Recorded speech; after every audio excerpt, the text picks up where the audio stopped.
Hello, viewers. Welcome to Lifestyle Show with me, your host, Catherine, and that is my sign name. And I have with me my visitor here. Maybe my visitor, you can tell us your name. Thank you so much. My name is Ben Werangai. And as for my sign name, that is my sign name, or that's the second sign name. And that is more famous than the first one. Interesting. That is nice. How do you feel being here at Science TV? Okay, it's true. Working here at Science TV makes me feel so proud because here at Science TV, I have different roles. I have comedy skits that I do. I'm a sports anchor and also a news anchor. And I also have a show about, farming, a farming show on how to, create awareness about the different ways to farm. Wow. Okay. There's something I want to understand from you. Would you maybe explain to us matters regarding agriculture and farming? Did you grow up doing it, or tell us about it? Okay, thank you for that question. You see, the people I interviewed during the farm show, they are experts in farming. They know when when the rain is about to rain, and they know when they see certain types of clouds, they know that the rain is about to fall. And when that happens, for example, before the rain starts, then they do the planting, because that is the time that now there will be enough sufficient rainfall, and then that will, after they do the planting, when the rains finally fall, then that will help the maize to sprout even faster. Now, what if it doesn't rain? Do you continue with your farming activities, or do you do irrigation? Yes, it is possible, but that is only if you have a source of water nearby. If you depend on the water from the house, then that will be a little challenging, because you'll have to use a lot of water. That means money, and that will really affect Then, that. But when there's a what source of is water, your aim? it's How easier. does it help you?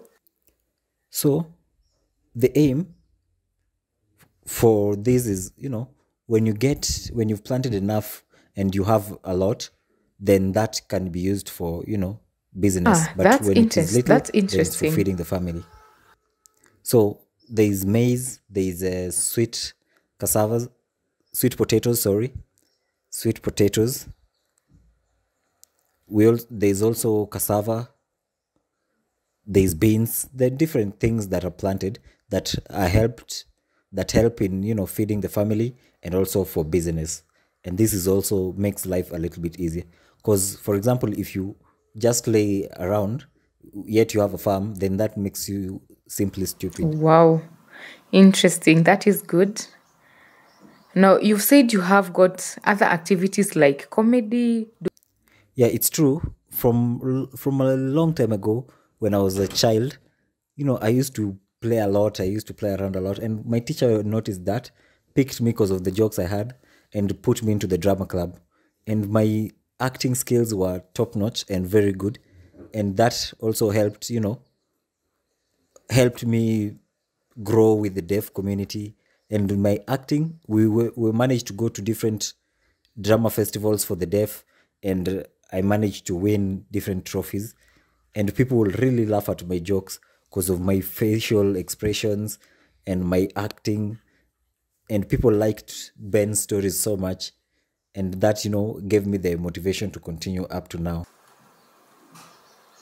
Okay, now speaking about comedy, when did you start? I think it was a long time ago. I think when I was 15 years old, that's when I started. And at first when I started, I used to mimic animals. I used to look at cows and mimic how they'd mow, and that will make even my other friends really laugh. Things like chicken, I'd imitate them, how they move, how they played.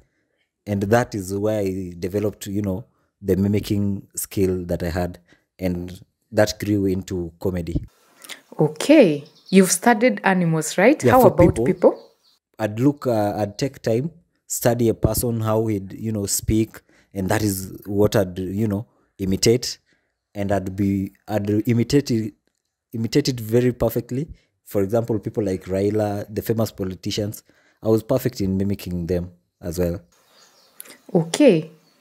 Have you continued or are I you must giving up? continue until I'm old.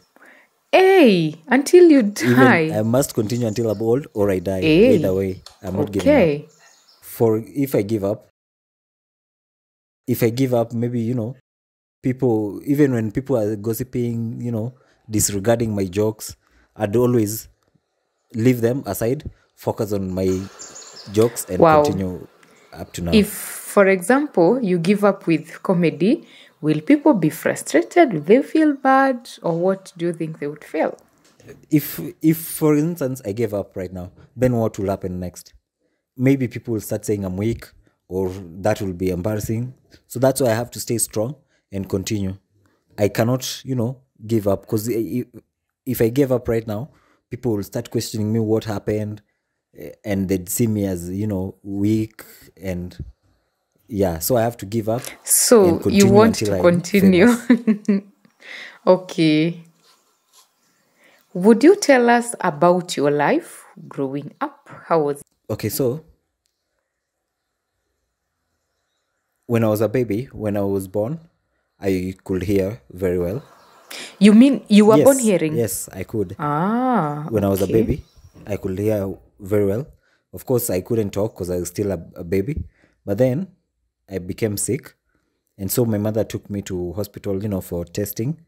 And I was found with malaria. And that is when now that resulted to me being deaf. And my parents were really worried. They were thinking about, what other people will say, what the neighbors will say about that.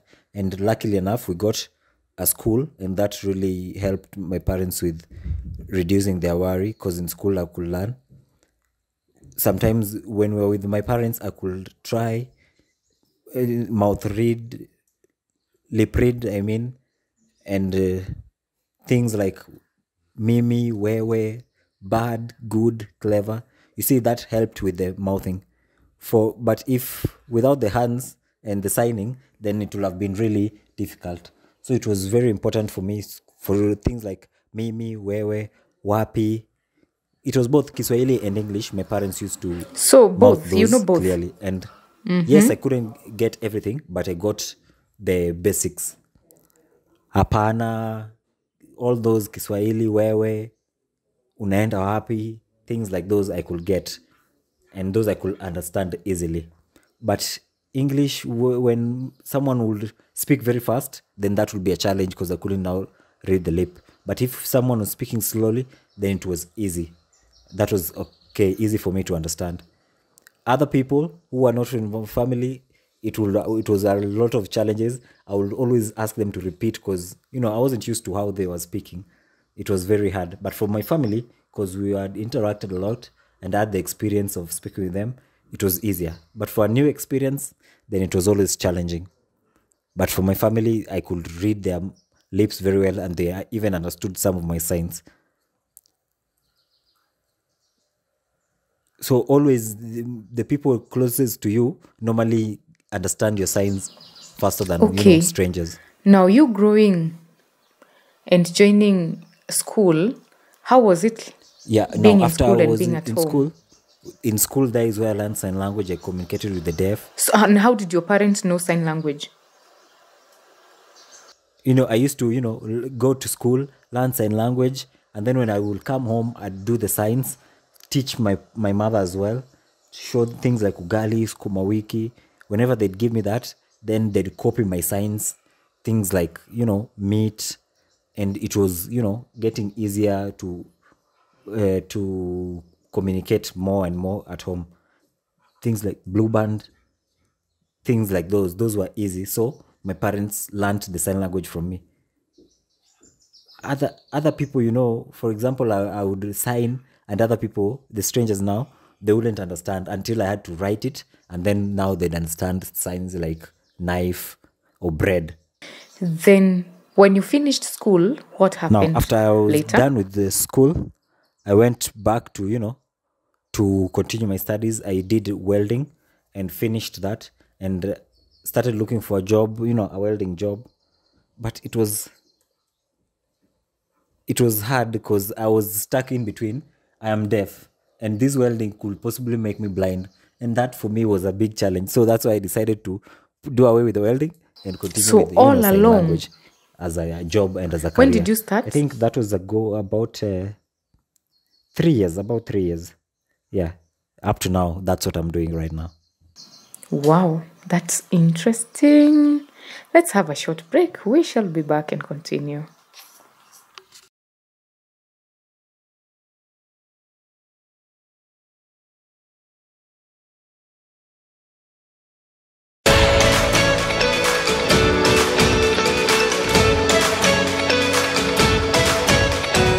Welcome back.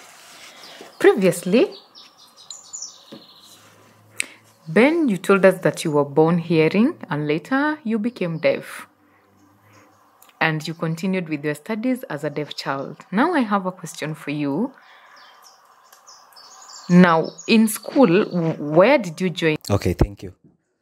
So that was from school, primary. I was in Mombasa. That is 1997 to 99. That was still in school. 1998, I finished and went to Nyangoma school. In 1990, I was learning welding, and that I continued until 1993.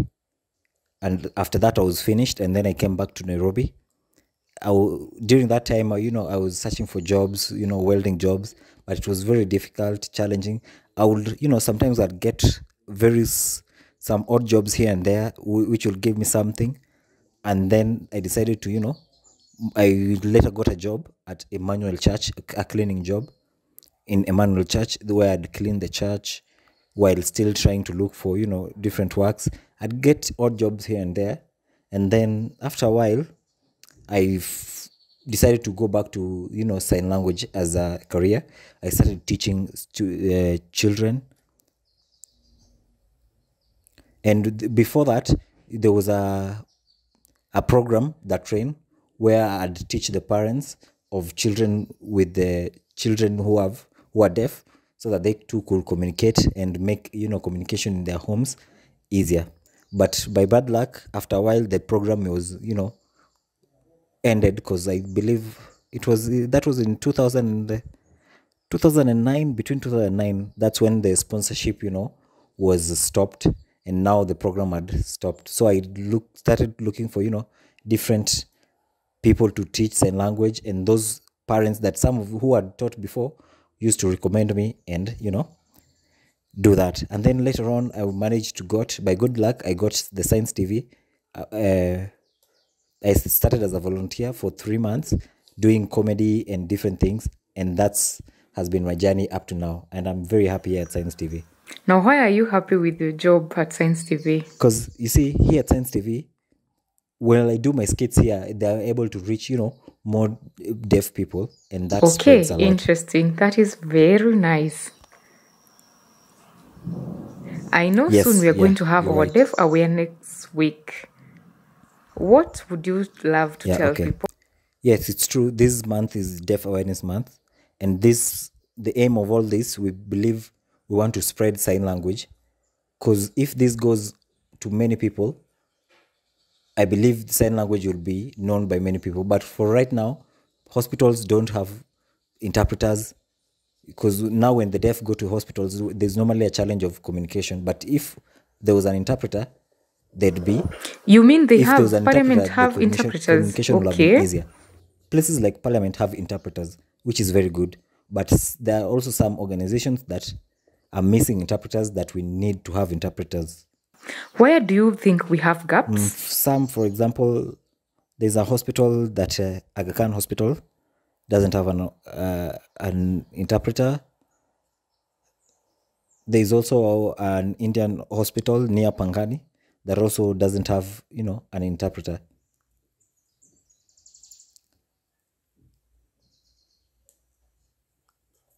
Also, when, for example, you want to look for a job and there's a job application process, Normally, there are no interpreters, are available. The transport sector as well, the matatus, no one knows sign language, so it becomes a big challenge. But if sign language and the awareness was created and reached many people, then more people will know the importance of having sign language, and then it will be able to ease in communication. And parents must also not hide and discriminate their So, children. meaning They deaf have to are take not them to school. stupid, right? Both Yes, you're hearing and the absolutely deaf right. are We're all just the human. same as them. So please, parents, if you have a deaf child, kindly do not oppress them. Take them to school Yes, and show them love. absolutely.